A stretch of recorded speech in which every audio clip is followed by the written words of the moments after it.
Bismillahirrahmanirrahim. Assalamualaikum warahmatullahi wabarakatuh. Alhamdulillah wassalatu ala rasulillah wa ba'du. Ada di antara jamaah, terutama pengurus dan kami pribadi sebagai bagian dari koordinator dakwah bidan dakwah masjid tercinta kita,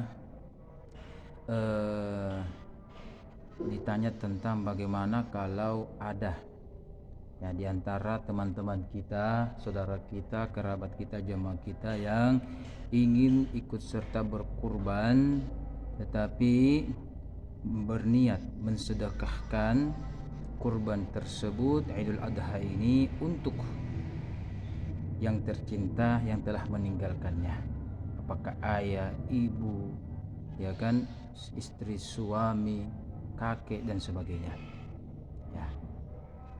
Sebagaimana program pertama dan program utama dari bidan dakwah adalah bagaimana kita sama-sama menjaga hal-hal yang khilafiyah.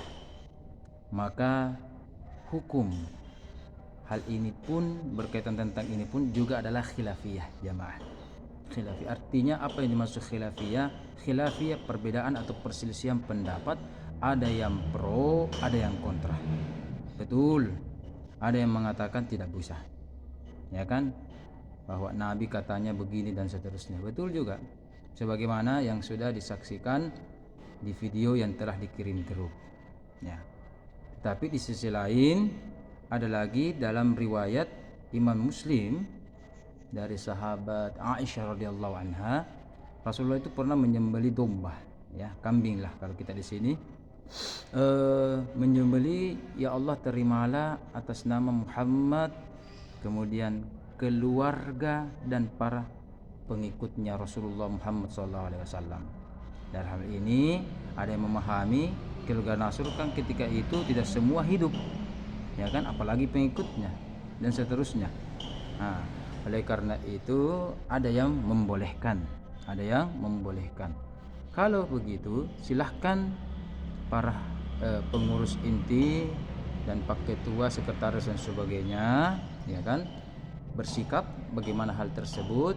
Kami dalam bidan dakwah memberikan masukan, ternyata hal tersebut kalau kita tidak mau, kontra, silahkan. Kalau ada jamaah yang mau dan berkurban di masjid kita juga silahkan, faman syaa faman syaa, siapa yang mau sesuai dengan keyakinan kita dan sebagainya. Dan ini masalah klasik. Kenapa saya katakan masalah klasik? Saya ingat bapak kandung saya itu menceritakan dari adik kandung dari kakek saya bahwa ketika itu di Pangkep ada Bupati Haji Arsyad yang bernama Haji Arsyad, itu juga tentang perkara kurban itu dan seterusnya. Karena kakek kami ini juga berapa tahun lama di Mekah, besar di Mekah, ketika itu dikumpulkan semua penderita di Pangkep ketika itu. Kemudian belum memuaskan jawaban dari Pak Bupati, ada yang berkata masih ada satu itu tetapi dia orang kampung. Dipanggillah kakek kami namanya itu Haji Abdul Jalil bin Ngisah, beliau adalah imam di Bonto Mangape. Kemudian ditanya, salah satunya itu jawaban beliau adalah ada hadisnya Nabi ini, bahwa Nabi pernah berkurban atas nama dirinya, atas nama untuk keluarga dan pengikutnya. Subhanallah. Berarti sebenarnya ini memang apalagi riwayat Muslim, di sini sudah lama, dan perkara ini sudah lama. Kalau begitu masukan kami adalah ini adalah rekomendasi untuk kita mempertimbangkan. Kemudian yang kedua, masalah khilafiyah itu sudah klasik, sudah lama. Sekarang tibalah saatnya kita beralih masalah-masalah yang lebih penting, yang jauh maslahatnya lebih banyak dan sebagainya, Jadi kita lebih berkembang, dan kalau selama masih memiliki masing-masing dalil, tidak apa-apa.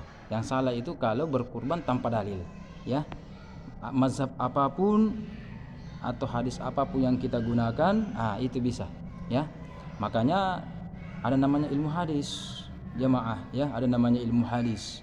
ada bagaimana mendekati hadis itu, bagaimana metodenya, bagaimana ya kan, manhajnya bagaimana. Itu berapa semester itu kita pelajari, sampai S1, S2, S3 itu mungkin lagi belum cukup, itu harus ada bacaan-bacaan yang lebih baik dan sebagainya. Itulah kesimpulannya adalah ada yang membolehkan dan ada yang tidak ya, dan ini masalah khilafiyah. Terima kasih dari kami, bersama kami Muhammad Irham. Demikian, Assalamualaikum warahmatullahi wabarakatuh.